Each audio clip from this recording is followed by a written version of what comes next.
Dracula by Bram Stoker. Chapter 6. Mina Murray's Journal. 24th of July, Whitby. Lucy met me at the station, looking sweeter and lovelier than ever, and we drove up to the house at the Crescent in which they have rooms. This is a lovely place. The little river, the Esk, runs through a deep valley, which broadens out as it comes near the harbour. A great viaduct runs across, with high piers, through which the view seems somehow further away than it really is. The valley is beautifully green, and it is so steep that when you are on the high land on either side you look right across it, until you are near enough to see down. The houses of the old town, the side away from us, are all red-roofed, and seem piled up one over the other anyhow, like the pictures we see of Nuremberg. Right over the town is the ruin of Whitby Abbey, which was sacked by the Danes, and which is the scene of part of Marmion, where the girl was built up on the wall. It is a most noble ruin, of immense size, and full of beautiful and romantic bits. There is a legend that a white lady is seen in one of the windows. Between it and the town there is another church, the parish one, round which is a big graveyard, all full of tombstones. This is to my mind the nicest spot in Whitby, for it lies right over the town, and has a full view of the harbour and all up the bay to where the headland called Kettleness stretches out into the bay. It descends so steeply over the harbour that part of the bank has fallen away, and some of the graves have been destroyed. In one place part of the stonework of the grave stretches out over the sandy pathway far below. There are walks, with seats beside them, through the churchyard, and people go and sit there all day long looking at the beautiful view and enjoying the breeze. I shall come and sit here often myself and work. Indeed, I am writing now, with my book on my knee, and listening to the talk of 3 old men who are sitting beside me. They seem to do nothing all day but sit here and talk. The harbour lies below me, with, on the far side, one long granite wall stretching out into the sea, with a curve outwards at the end of it, in the middle of which is a lighthouse. A heavy sea wall runs along outside of it. On the near side, the sea wall makes an elbow crooked inversely, and its end, too, has a lighthouse. Between the 2 piers there is a narrow opening into the harbour, which then suddenly widens. It is nice at high water, but when the tide is out it shoals away to nothing, and there is merely the stream of the Esk, running between banks of sand with rocks here and there. Outside the harbour on this side there rises for about half a mile a great reef, the sharp of which runs straight out from behind the south lighthouse. At the end of it is a buoy with a bell, which swings in bad weather and sends in a mournful sound on the wind. They have a legend here that when a ship is lost, bells are heard out at sea. I must ask the old man about this. He is coming this way. He is a funny old man. He must be awfully old, for his face is gnarled and twisted like the bark of a tree. He tells me that he is nearly 100, and that he was a sailor in the Greenland fishing fleet when Waterloo was fought. He is, I am afraid, a very sceptical person, for when I asked him about the bells at sea and the White Lady at the Abbey, he said very brusquely, "I wouldn't fash myself about them, miss. Them things be all wore out. Mind, I don't say that they never was, but I do say they wasn't in my time. They be all very well for comers and trippers and the like, but not for a nice young lady like you. Them feet folks from York and Leeds always be eating cured herrings and drinking tea and looking out to buy cheap jet with Creedot. I wonder myself who'd be bothering to tell lies to 'em, even in the newspapers, which is full of fool talk." I thought he would be a good person to learn interesting things from, so I asked him if he would mind telling me something about the whale fishing in the old days.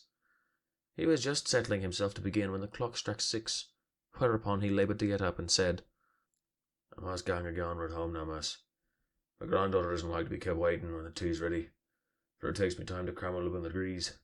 There be a many of 'em, and miss, I lack belly timber sairly by the clock." He hobbled away, and I could see him hurrying, as well as he could, down the steps. The steps are a great feature on the place. They lead from the town to the church.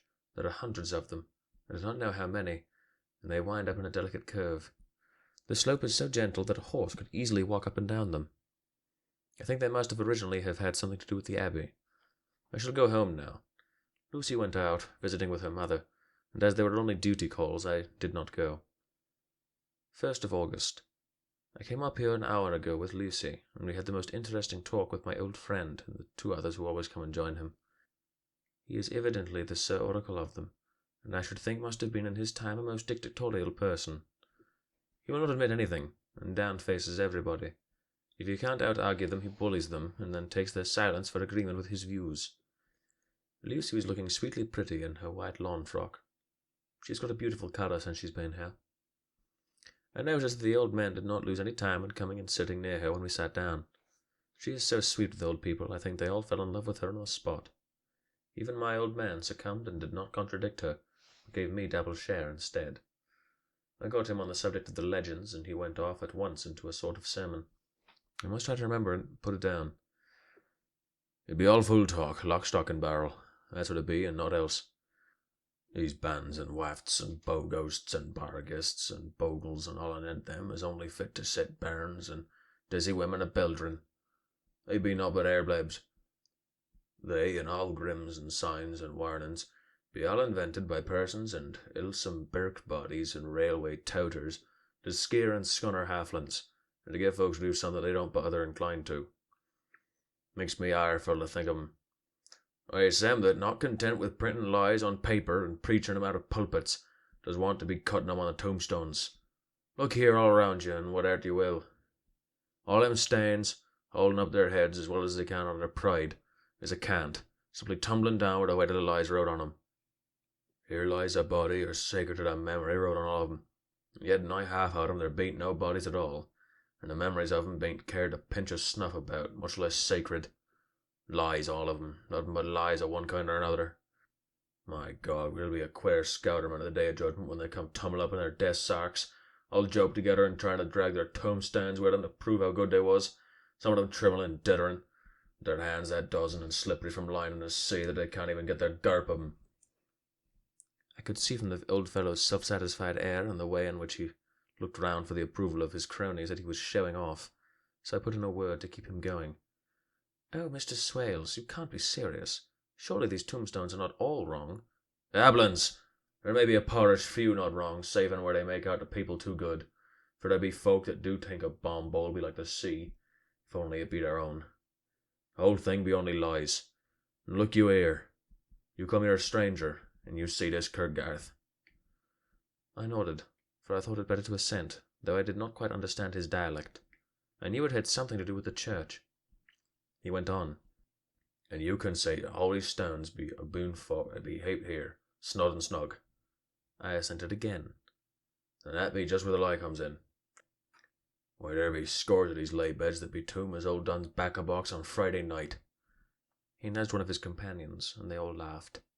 "And my Gog, how could they be otherwise? Look at that one. They have just abaft a beer bank, read it." I went over and read. "Edward Spencerlaw, Master Mariner, murdered by pirates off the coast of Andres, April 1854, aged 30. When I came back, Mr. Swales went on. "Who brought him home, I wonder, to have him here? Murdered off the coast of Andres. And you can say that his body lay under. Why, I could name you a dozen whose bones lie in the Greenland seas above." He pointed northwards. "Or the currents may have drifted them. There be the stones around you. You can, with your young eyes, read the small print of the lies from here. It is Braithwaite Lowry. I knew his father, lost in a lively off Greenland in 20. Or Andrew Woodhouse, drowned in the same seas in 1777. Or John Paxton, drowned off Cape Farewell a year later. Or old John Rawlings, whose grandfather sailed with me, drowned in the Gulf of Finland in 50. Do you think that all these men will have to make a rush to Whitby when the trumpet sounds? I have me anthems about it. I tell you that when they got here they'd be jumbling and jostling one another the way that it would be like a fight up on the ice in the old days. We'd be at one another from daylight to dark, and trying to tie up our cuts by the hour Borealis." This was evidently local pleasantry, for the old man cackled over it, and his cronies joined him with gusto. "But," I said, "surely you are not quite correct, for you start on the assumption that all the poor people or their spirits will have to take their tombstones with them on the day of judgment. Do you think that will really be necessary?" "Well, what else be tombstones for? Answer me that, miss." "To please their relatives, I suppose." "To please their relatives, you suppose?" This he said with intense scorn. "How will it pleasure their relatives to know that lies is wrote over them, and that everybody in the place knows they be lies?" He pointed to a stone at our feet which had been laid down as a slab, on which the seat was rested, close to the edge of the cliff. "Read the lies on that rough stone," he said. The letters were upside down to me from where I sat, but Lucy was more opposite them, so she leaned over and read. Sacred to the memory of George Cannon, who died in the hope of a glorious resurrection on July 29th, 1873, falling from the rocks at Kettleness. This tomb was erected by his sorrowing mother for her dearly beloved son. He was the only son of his mother, and she was a widow. Really, Mr. Swales, I don't see anything very funny in that. She spoke her comment very gravely and somewhat severely. You don't see all funny? Ha! But that's because you don't go on. The sorrowing mother was a hellcat. I hated him because he was a crooked. Regular amateur he was. And he hated her so that he committed suicide in order that she mightn't get an insurance she put in his life. He blew nigh at the top of his head off with an old musket that he had for scaring crows with. 'Tweren't for crows then, for it brought the clegs and the doubt to him. That's the way he fell off the rocks. And as to hopes of a glorious resurrection, I've often heard him say myself that he hoped to go to hell, for his mother was so pious that she'd be sure to go to heaven, and he didn't want to addle where she was. Now isn't that stand at any rate? He hammered it with the stick as he spoke. A pack of lies. I want to make Gabriel cackle when Geordie comes panting out the grease with a tombstone balanced on his hump, and asks to be took as evidence. I did not know what to say, but Lucy turned the conversation as she said, rising up. Oh, why did you tell us any of this? It is my favourite seat, and I cannot leave it, and now I find I must go on sitting over the grave of a suicide. I won't harm you, pretty, and it may make poor Geordie gladsome to have such a lass sitting on his lap. I won't hurt you. I have sat here off and on for nigh 20 years past, and it has done me no harm. Don't you fash about them lies is under you, or it doesn't lie there either. It'll be time for you to be getting scarred when you see the tombstones all run away with, and the place as bare as a stubble field. There's the clock, and I must gang. My service to you, ladies. And off he hobbled. Lucy and I sat a while, and it was all so beautiful before us that we took hands as we sat. She told me all over again about Arthur and their coming marriage. That made me just a little heartsick, for I haven't heard from Jonathan for a whole month. The same day I came up here alone, for I'm very sad. There was no letter for me. I hope there cannot be anything the matter with Jonathan. The clock has just struck 9. I see the lights scattered all over town, sometimes in rows where the streets are, and sometimes singly. They run right up the Esk and die away in the curve of the valley. To my left the view is cut off by a black line of roof of the old house next to the abbey. The sheep and lambs are bleating in the fields away behind me, and there is a clatter of donkeys' hooves up the paved road below.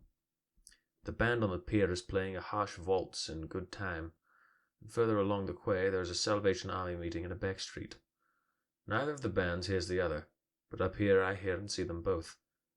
I wonder where Jonathan is, and if he is thinking of me. I wish he were here. Dr. Seward's Diary. 5th of June. The case of Renfield grows more interesting the more I get to understand the man. He has certain qualities very largely developed: selfishness, secrecy, and purpose. I wish I could get at what the object is of the latter. He seems to have some settled scheme of his own, but what it is I do not know. His redeeming quality is a love of animals, though indeed he has such curious turns in it that I sometimes imagine he is only abnormally cruel. His pets are of odd sorts. Just now his hobby is catching flies. He has at present such a quantity that I have had myself to expostulate. To my astonishment, he did not break out into a fury as I expected, but took the matter in simple seriousness. He thought for a moment, and then said, "May I have 3 days? I shall clear them away." Of course, I said that would do. I must watch him. 18th of June. He has turned his mind now to spiders, and has got several very big fellows in a box. He keeps feeding them his flies, and the number of the latter is becoming sensibly diminished, though he has used half his food in attracting more flies from outside to his room. 1st of July. His spiders are now becoming as great a nuisance as his flies. Today I told him that he must get rid of them. He looked very sad at this, so I said that he must some of them, at all events. He cheerfully acquiesced in this, and I gave him the same time as before for reduction. He disgusted me much while with him, for when a horrid blowfly, bloated with some carrion food, buzzed into the room, he caught it, held it exultantly for a few moments between his finger and thumb, and before I knew what he was going to do, put it in his mouth and ate it. I scolded him for it, but he argued quietly that it was very good and very wholesome, that it was life, strong life, and gave life to him. This gave me an idea, or the rudiment of one. I must watch how he gets rid of his spiders. He has evidently some deep problem in his mind, or he keeps a little notebook in which he is always jotting down something. Whole pages of it are filled with massive figures, generally single numbers added up in batches, and then the totals added up in batches again, as though he were focusing some account, as the auditors put it. 8th of July. There is a method in his madness, and the rudimentary idea in my mind is growing. It will be a whole idea soon, and then, oh, unconscious cerebration, you will have to give the wall to your conscious brother. I kept away from my friend for a few days, so that I might notice if there were any change. Things remain as they were, except that he has parted with some of his pets, and got a new one. He has managed to get a sparrow, and has already partially tamed it. His means of taming is simple, for already the spiders have diminished. Those that do remain, however, are well fed, for he still brings in the flies by tempting them with his food. 19th of July. We are progressing. My friend has now a whole colony of sparrows, and his flies and spiders are almost obliterated. When I came in, he ran to me and said he wanted to ask me a great favor, a very, very great favor. And as he spoke, he fawned on me like a dog. I asked him what it was, and he said, with a sort of rapture in his voice and bearing, a kitten, a nice little sleek, playful kitten, that I can play with and teach and feed and feed and feed. I was not unprepared for this request, for I had noticed how his pets went on increasing in size and vivacity, but I did not care that his pretty family of tame sparrows should be wiped out in the same manner as the flies and spiders. So I said I would see about it, and asked him if he would not rather have a cat and a kitten. His eagerness betrayed him as he answered, "Oh yes, I would like a cat. I only ask for a kitten unless you should refuse me a cat. No one would refuse me a kitten, would they?" I shook my head, and said that at present I feared it would not be possible, but that I would see about it. His face fell, and I could see a warning of anger in it, for there was a sudden fierce, sidelong look which meant killing. The man is an undeveloped homicidal maniac. I shall test him with his present craving and see how it all works out. Then I shall know more. 10 p.m. I have visited him again, and found him sitting in a corner, brooding. When I came in, he threw himself on his knees before me and implored me to let him have a cat, that his salvation depended on it. I was firm, however, and told him that he could not have it, whereupon he went without a word and sat down, gnawing his fingers, in the corner where I had found him. I shall see him in the morning early. 20th of July. Visited Renfield very early, before attendant went his rounds. Found him up and humming a tune. He was spreading out his sugar, which he had saved, in the window, and was manifestly beginning his fly-catching again, and beginning it cheerfully and with good grace. I looked around for his birds, and, not seeing them, asked him where they were.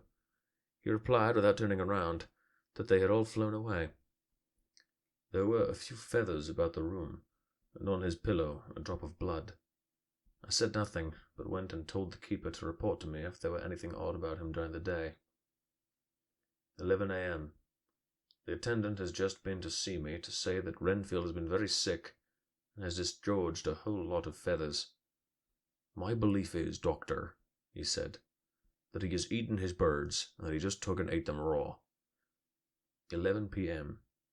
I gave Renfield a strong opiate tonight, enough to make even him sleep, and took away his pocket-book to look at it. My thought that has been buzzing about my brain lately is complete, and the theory proved. My homicidal maniac is of a peculiar kind. I shall have to invent a new classification for him, and call him a zoophagous maniac.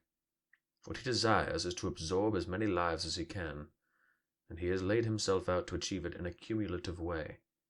He gave many flies to one spider, and many spiders to one bird, and then wanted a cat to eat the many birds. What would have been his later steps? It would almost be worth while to complete the experiment. It might be done if there were only a sufficient cause.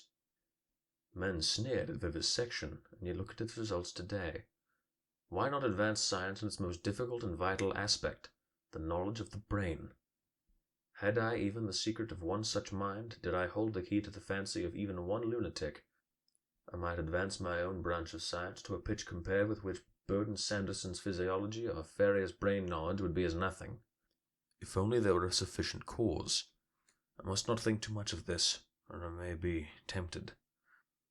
A good cause might turn the scale with me, for may not I too be of an exceptional brain, congenitally?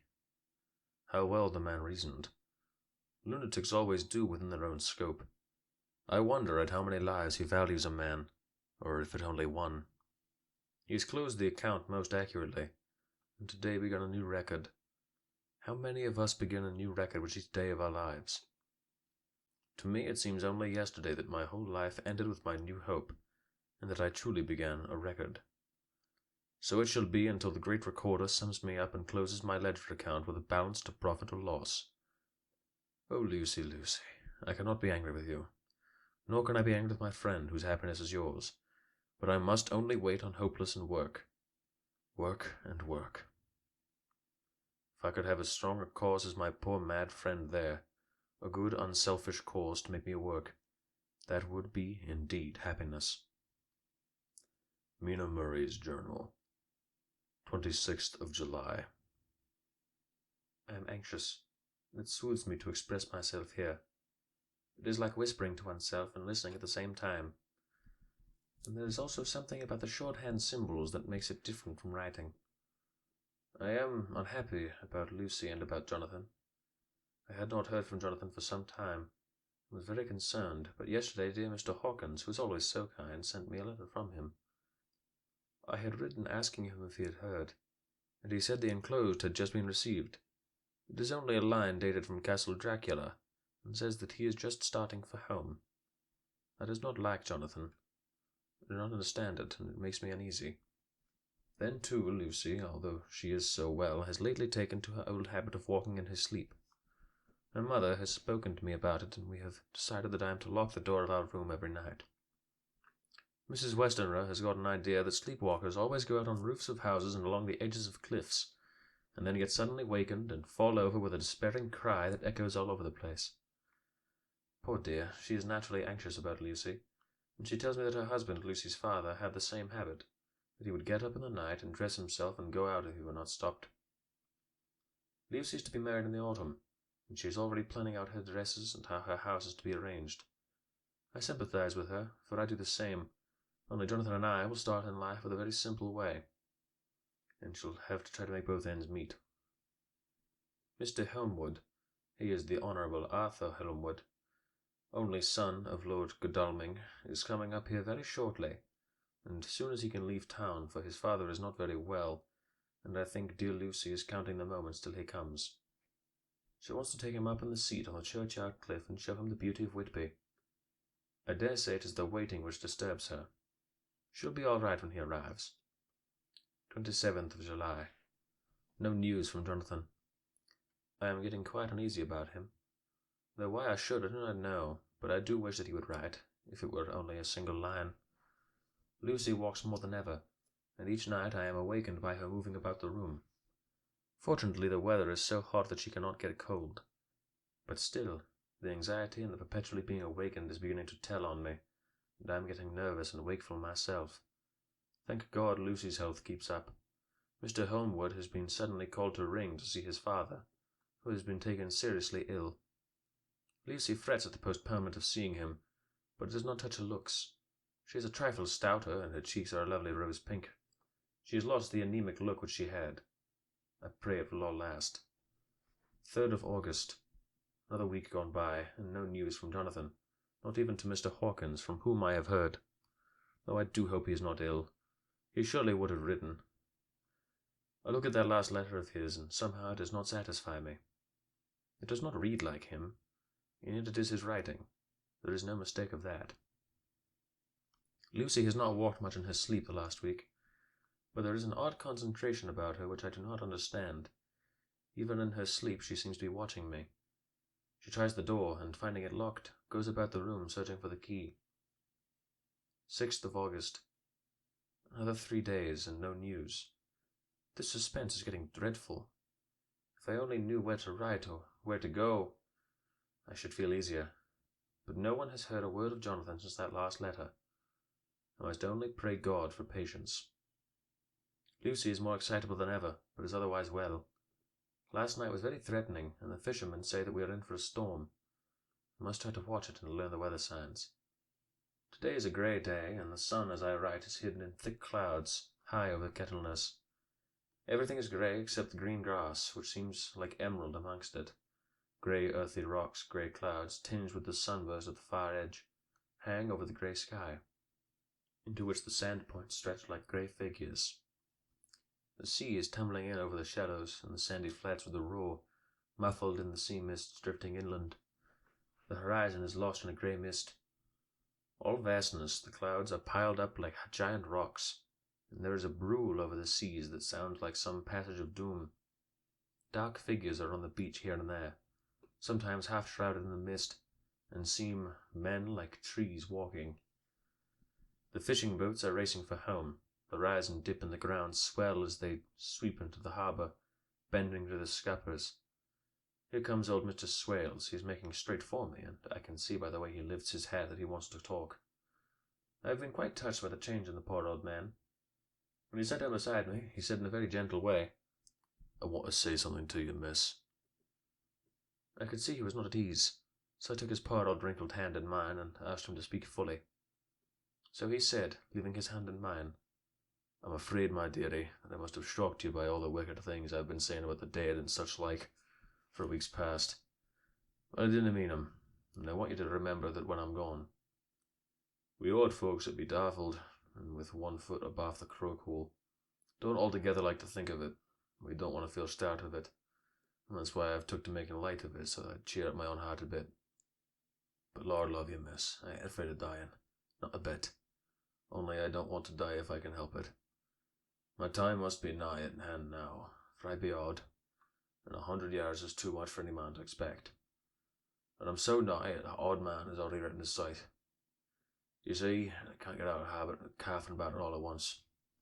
The chars'll wag as they be used to. Some day soon the angel of death will sound his trumpet for me. But don't you do all and greet me, dearly." For he saw that I was crying. "If he should come this very night, I'd not refuse to answer his call. For life be, after all, only a waiting for something else than what we're doing, and death be all that we can rightly depend on. But I'm content, for it's coming to me, my dearie, and coming quick. It may be coming while we were looking and wondering. Maybe it's in that wind over the sea, spring with it loss and wreck and sore distress and sad hearts. Look, look!" he cried suddenly. "There's something in that wind and in the house beyond that sounds and looks and tastes and smells like death.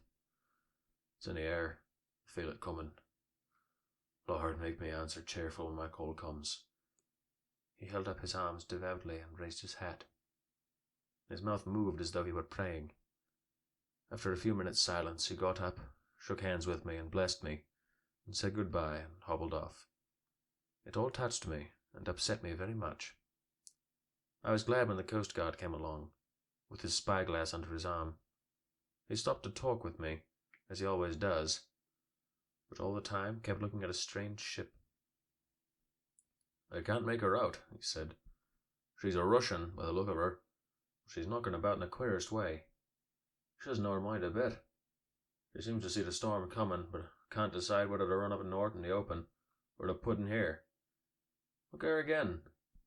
She is steered mighty strangely. She doesn't mind a hand on the wheel. Changes about with every puff of wind. I'll hear more of her before this time tomorrow."